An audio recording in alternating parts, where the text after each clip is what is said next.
मुस्तफा, जरा ये बताइए कि अगर अब ये मान लिया जाए कि राष्ट्रपति चुनाव वो बीच की कड़ी है जिसके बाद शिवसेना को लेकर क्लैरिटी सामने आएगी, इलेक्शन कमीशन जब वहां मामला पहुंचेगा तब की बात है। लेकिन जरा ये समझाइए कि जो ये 14 सांसद हैं, जब इन्होंने कहा कि हमें द्रौपदी मुर्मू जी को समर्थन करना चाहिए, तो आला कमान से वहां पर क्या फाइनल चीजें निकली? क्या वो इस बात को राजी हुए, या जो उनका पुराना स्टैंड है कि नहीं, जो विपक्ष का साझा उम्मीदवार है यशवंत सिन्हा जी, उनको समर्थन दिया जाएगा? क्योंकि ये काफी हद तक तय करेगा कि सांसदों में बगावत होगी या नहीं होगी। क्योंकि संजय तो मान रहे हैं कि जो कुछ नहीं कहा गया वो भी कह दिया गया, और द्रौपदी मुर्मू जी होती या कोई और होता, यहां तो अब बात आगे बढ़ चुकी है, मतभेद नहीं रह गए, अब मनभेद हो चुका है।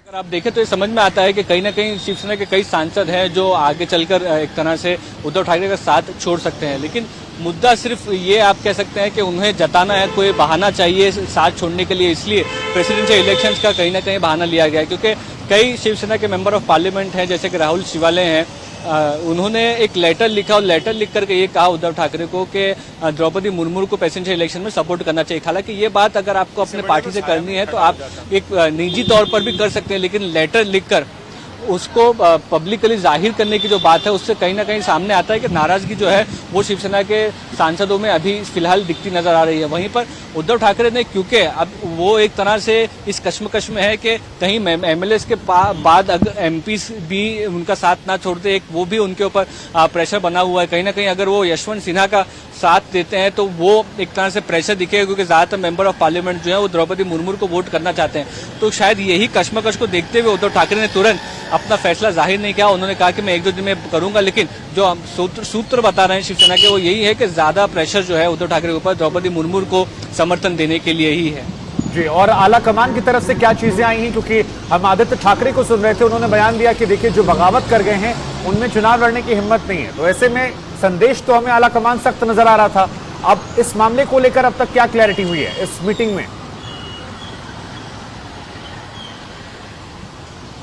जी बिल्कुल, अभी आप कह सकते हैं कि उनका डिस्कशन जो है इस पूरे मामले को लेकर, प्रेसिडेंशियल इलेक्शंस को लेकर के, वो शुरू है। वो ये देखेंगे कि कितना हद तक डैमेज हो सकता है अगर दोनों में से किसी एक फैसले को चुनते हैं तो।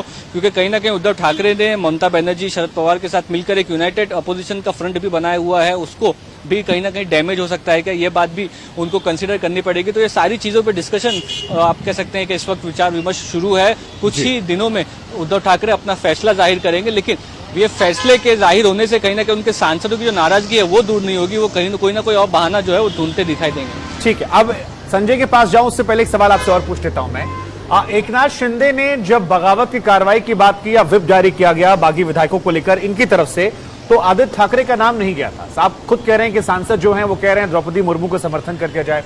तो क्या कहीं ऐसी गुंजाइश का रास्ता खुला हुआ है, या बैकडोर से कहीं कोशिश हो रही है कि बागी विधायक और शिवसेना जो ओरिजिनल है दोनों साथ आ जाएं और एक कॉमन मिनिमम प्रोग्राम के तहत बात आगे बढ़ जाए? या ये माना जाए कि नहीं, अब रास्ते इतने अलग हो चुके हैं कि वहां से लौटने की या वापस एक होने गुंजाइशें खत्म हो जाती हैं?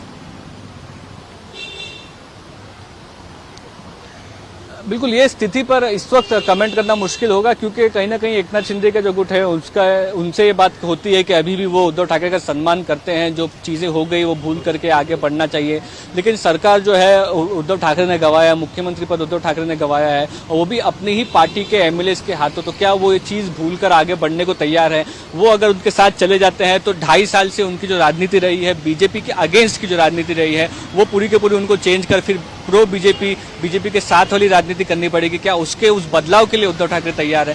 तो ये सारे सवाल जो इस वक्त है वो कायम है। लेकिन उसमें एक पहलू प्रेसिडेंशियल इलेक्शन का होगा, उसमें थोड़ी चीजें समझ में आएगी, थोड़ी आने वाले वक्त में समझ में आएगी। लेकिन फिलहाल इस बात को कमेंट कर पाना कि उद्धव ठाकरे एकनाथ शिंदे फिर से साथ में आएंगे, ये मुश्किल है। जी संजय, जो ये मामला लंबित पड़ा है कोर्ट में, इसकी लिस्टिंग अगली बार कब तक हो सकती है? इस बारे में कानून के जानकार क्या कह रहे हैं और दोनों पक्ष का पहलू क्या क्या है? कितने स्ट्रांग हैं दोनों तरफ के दावे, जरा ये भी समझा दीजिए। कानून के जानकार क्या कह रहे हैं? क्योंकि अभी तो स्पीकर भी इनके समर्थन का है, व्हिप जो है वो इनके समर्थन का है, कुल मिलाकर कई पहलू इनके मजबूत है। ऐसे में कानूनी जानकार क्या कुछ कह रहे हैं? कानून के जानकार और जिन्होंने एक पूरा युग देखा है, उनका यह कहना है कि शिंदे ग्रुप का पलड़ा ज्यादा भारी दिखाई पड़ रहा है। चूंकि अब कुछ दिन में तो ये हो जाएगा कि शिवसेना के उद्धव ठाकरे ग्रुप का ये कहना होगा कि अब हमारे पास खोने को कुछ नहीं है, सर पे कफन बांध लिया है टाइप मामला। लेकिन अभी कानून के जानकारों का ये कहना है कि शिंदे गुट चूंकि स्थिर सरकार चला रहा है, तो ऐसे में उनका पलड़ा ज्यादा भारी नजर आता है।